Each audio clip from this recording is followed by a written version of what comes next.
pour cette émission, on accueille tout de suite et sans plus attendre Alizée Gruz, chargée de la programmation et des actions culturelles à Chamonix. Alors vous ne faites que passer Alizée et je vous remercie car c'est un petit peu le rush des petits asticots en ce moment. Donc les petits asticots, c'est un festival jeune public qui est devenu incontournable pendant les vacances d'automne. Il aura lieu au Pays du Mont-Blanc du samedi 21 au vendredi 27 octobre cette année. C'est la 22e édition.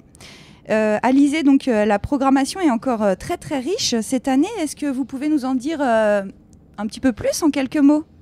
Oui, bien sûr. Donc, bonjour à tous. Donc, effectivement, c'est un festival qui se déroule sur 2 communautés de communes, la vallée de Chamonix-Mont-Blanc et le Pays du Mont-Blanc.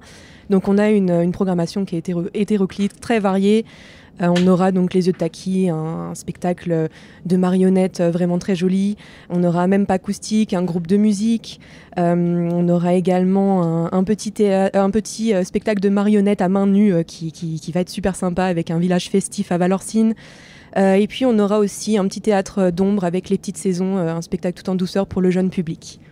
Ouais, ça va être super. On détaillera toute cette programmation tout à l'heure parce qu'Alizée va devoir descendre avant le départ du train à 9h55 pour aller rejoindre tout ce festival et puis toute l'organisation de ce festival. Donc nous, on détaillera tout ça tout à l'heure, mais... Donc ce festival, vous nous avez dit qu'il était organisé par les communautés de communes de la vallée de Chamonix-Mont-Blanc et du Pays du Mont-Blanc. Donc comment ça se travaille, une programmation à co-créer entre 2 communautés de communes ? Alors c'est une bonne question. On travaille du coup en lien avec Cécile Legrand qui est programmatrice au Centre culturel de Sallanches. Elle coordonne toute la programmation sur le Pays du Mont-Blanc et pour ma part je coordonne du coup la programmation sur la vallée de Chamonix-Mont-Blanc. Donc en général on se rencontre vers novembre-décembre après l'édition du festival de l'année en cours. On fait un bilan et on parle des spectacles qu'on a vus pour la programmation prochaine, ce qu'on voudrait voir et qu'est-ce qu'on peut programmer pour qu'on ne fasse pas doublon. Donc chaque année, il y a aussi des nouveautés. Plusieurs communes se rattachent au festival. Notamment cette année, on a Pras-sur-Arly et Megève qui se sont rattachés au festival, donc sur la communauté du Pays du Mont-Blanc. Et on développe également de nouveaux ateliers. Donc on a toujours une petite ligne directrice. On propose quelque chose d'hétéroclite pour tous les âges. Et on met aussi vraiment une attention particulière à programmer pour le très jeune public, parce que c'est des choses qui n'existent pas beaucoup. Et le très jeune public a besoin aussi d'avoir du spectacle. Donc c'est le spectacle, par exemple, qui est aux Ouches, c'est ça, c'est exact. pour la vallée de Chamonix. Donc ce festival jeune public aussi, il sert, je pense, à éduquer pour devenir de bons spectateurs. Donc tout ça s'apprend, c'est des choses qui s'apprennent. Donc j'ai vu qu'il y avait plein de petites recommandations assez chouettes et assez intéressantes pour les parents et les enfants pour devenir un bon spectateur. Alors, c'est quoi les recommandations du festival à ce sujet ? Et oui, du coup, c'est ça. Donc, on a une charte du jeune spectateur qui est dans la brochure des petits asticots. Que vous pouvez retrouver d'ailleurs dans toutes les structures comme l'office de tourisme ou les musées. Et cette petite charte, du coup, elle propose plusieurs parties, donc avant le spectacle, pendant le spectacle et après le spectacle. Elle donne des petites infos, des petites recommandations pour les enfants, mais aussi pour les adultes. Par exemple, faire tomber les téléphones.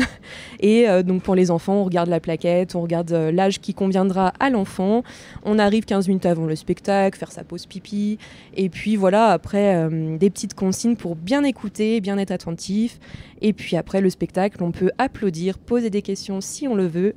Et puis surtout, en parler et penser au spectacle qu'on verra l'année prochaine.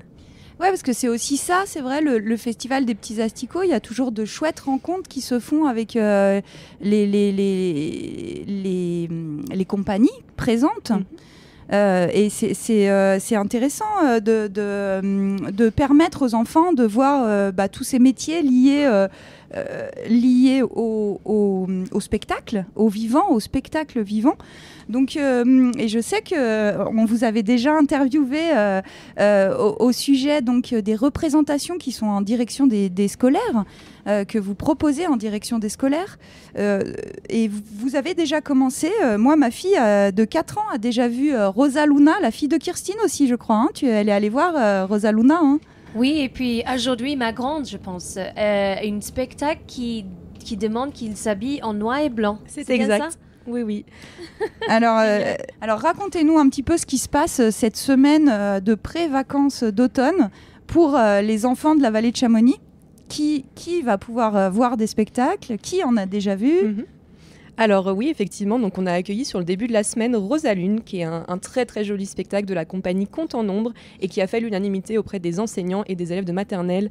On a eu quelques primaires également et les enfants ont été captivés et ont posé des questions très pertinentes. On a été très bluffés. Et effectivement, on a eu des enfants de toute la vallée, donc de Servoz jusqu'à Valorcine. Je crois que toutes les écoles sont venues, donc on a été très très contents. Donc ça, c'était pour les maternelles, les moyennes sections, voilà. c'est ça? De la moyenne section au CP-CE1, on a eu quelques CM2, mais globalement sur les maternelles. Et on commence dès ce matin le spectacle pour les primaires avec 3 représentations de Prélude en bleu majeur, donc avec le dress code noir et blanc et de la compagnie Choc Trio. Et c'est un spectacle qui nous emmène dans l'univers de Kandinsky. Donc je pense que ça va être très sympa et génial, je pars d'ailleurs. Kandinsky, le peintre. Oui, c'est exact, voilà. Et je pars d'ailleurs retrouver ce spectacle juste après cette interview. D'accord. Donc c'est Rosalune. Donc moi j'ai vu quelques petites photos. C'était un spectacle qui avait l'air super joli avec des ombres chinoises, c'est ça? Et puis il me semble avoir vu un violoncelle. Oui, voilà, violoncelle, des percussions dont je ne me souviens plus le nom, honte à moi, mais également de la percussion corporelle. Donc ça donne vraiment un très joli mélange avec du conte également, et puis une jolie histoire qui découle d'un livre qui s'appelle Rosalune également. Donc voilà, vraiment une très jolie composition. Et donc pour ce prélude, quel est le titre exact? Prélude en bleu majeur.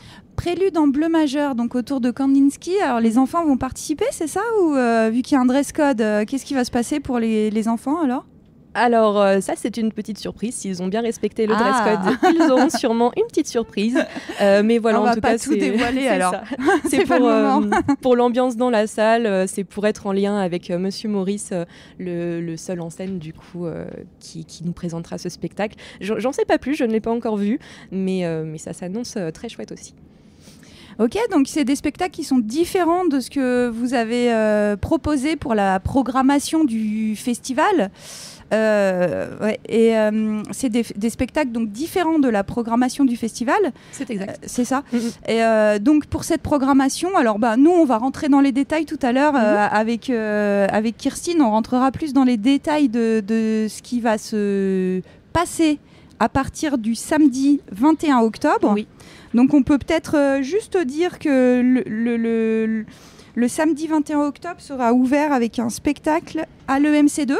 Oui, c'est exact. C'est ça, vous inaugurez donc, vous ouvrez le festival avec un spectacle qui s'appelle Les Yeux de Taki, qui aura lieu donc à EMC2 de Chamonix-Mont-Blanc à 18h30, un spectacle de marionnettes qui a été nominé au Molière Jeune Public 2020. Tout à fait. À partir de 4 ans. Voilà. Et donc c'est... Alors, est-ce que vous pouvez nous dire, avant de redescendre et puis de rejoindre les représentations scolaires et préludes en bleu majeur, est-ce que vous pouvez nous dire s'il reste des places pour les différents spectacles et pour quel spectacle c'est trop tard? Alors, pour Les Yeux de Taki, ce samedi, on est complet. Voilà, donc c'est un spectacle qui va bien marcher. On est aussi sur des jauges un petit peu plus réduites sur les spectacles jeunes publics. De même pour Même pas acoustique, du coup, le groupe de musique à Servoz, on est complet. On a toujours de la place sur Hands Up, du coup, de la compagnie Lejo, qui se passe du coup le mardi 24 octobre à 11h et 14h à Valorcine. Et on vous invite aussi à venir faire la fête avec nous parce qu'on aura plein d'animations. C'est super sympa d'ailleurs, juste je me permets, mais c'est vrai qu'à Valorcine, les spectacles qui sont organisés à Valorcine, il y a souvent ce village aussi, des jeux pour enfants. Alors je sais pas quelle forme ça va prendre cette année, mais en général la cour de l'école est animée avec des jeux pour enfants, des jeux en bois, une petite buvette. C'est ça.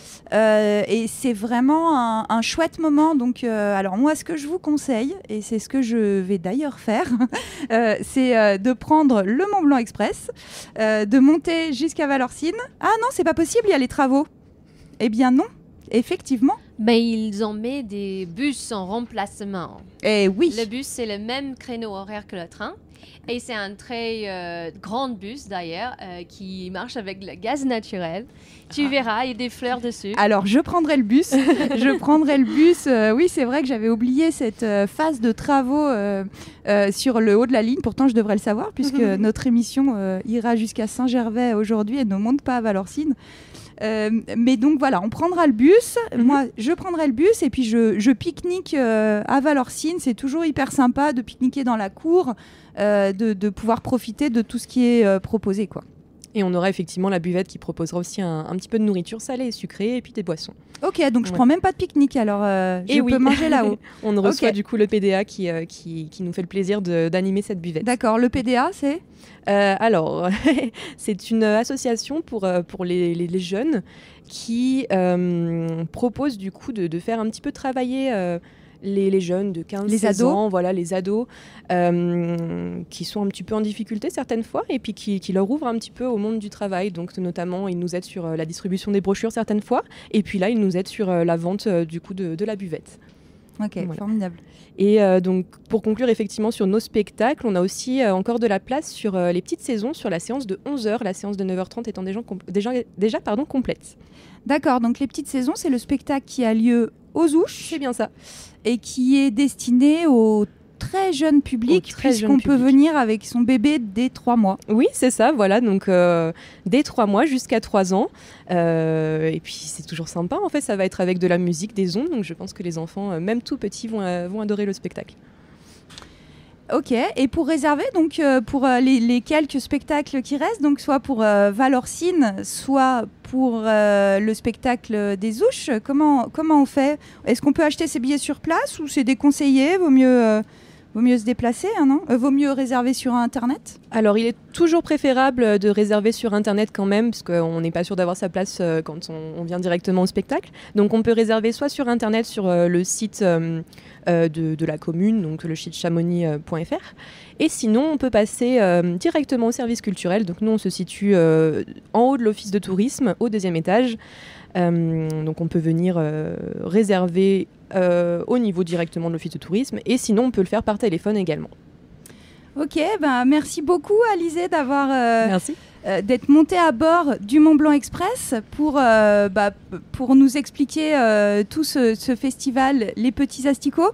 Je vais vous laisser rejoindre l'équipe du festival Les Petits Asticots, accueillir les compagnies pour ces représentations scolaires. Merci beaucoup d'être montée à bord, d'avoir pris ce temps avec nous. Merci.